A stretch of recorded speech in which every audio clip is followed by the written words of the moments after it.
Hello, everyone. Welcome back. My name is Mark. Welcome to Mark's Remarks. Today, I'm going to be reading a review for the movie Proof from 1991. Be warned that there's spoilers ahead. Anyway, hope you enjoy.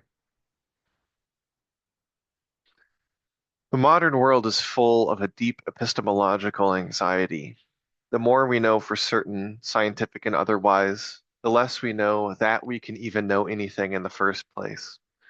Knowledge used to always be contingent, always was built on faith, but the modern premise of science and absolute mathematical certainty destroyed our faith in faith itself. Hugo Weaving's blind main character has had his faith shattered. It's one thing for an able-bodied person to live without faith. We have the luxury to navigate in a faithless way, being self-reliant. However, Weaving's loss of faith makes his life a living hell. It has turned him into a bitter, frustrated, cruel man, at least toward his housekeeper. In a perverted way, she enjoys it, which gives Weaving some enjoyment as well. The two of them are stuck in a dark cycle of mutual dependence. They both need each other, albeit in different ways. He physically needs her for practical, everyday tasks. She physically needs him for the vulnerability which she can't find anywhere else. It's difficult to watch as she sexually harasses him on several occasions. She thinks he is some pitiable virgin, which betrays her true view of the disabled. He doesn't want her, at least he tells himself that. However, when he catches her and Crow's character having sex at his house, he gets upset. Is it jealousy? Is it betrayal? Is it FOMO? Fear of missing out? Regret? Crow's character serves as a spark of youth, which interrupts the old couple dynamic between Weaving and his housekeeper. He is simultaneously their proverbial child caught in the middle of their fighting, as well as Weaving's proverbial dad, having sex with the housekeeper and helping taking care of Weaving. Crow initially joins Weaving for the novelty of it all, but he continually finds himself faced with unexpected moral dilemmas. He thinks of his new blind friend in terms as a murderer, a customer, a joke or a gimmick, a liability, a friend, and an obstacle.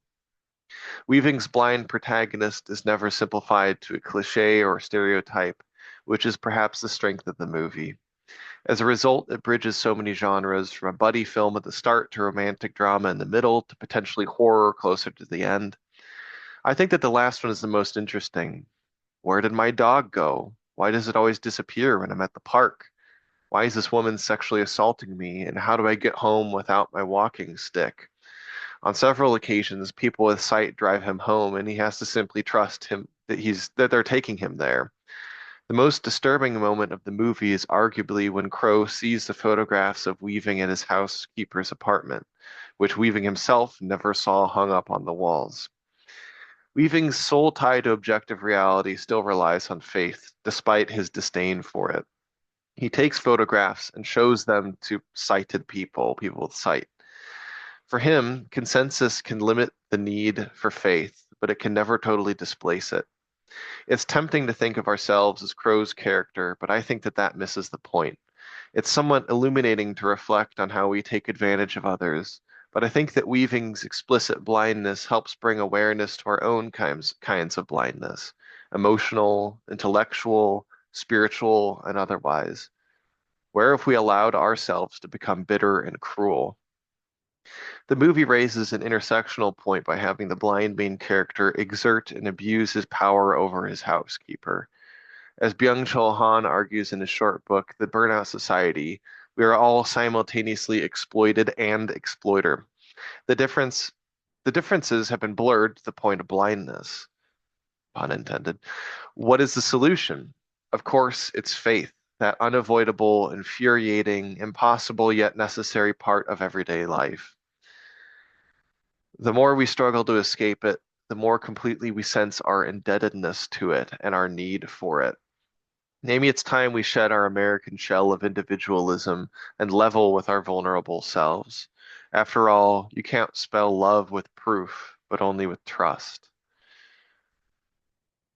One quick aside after this review here.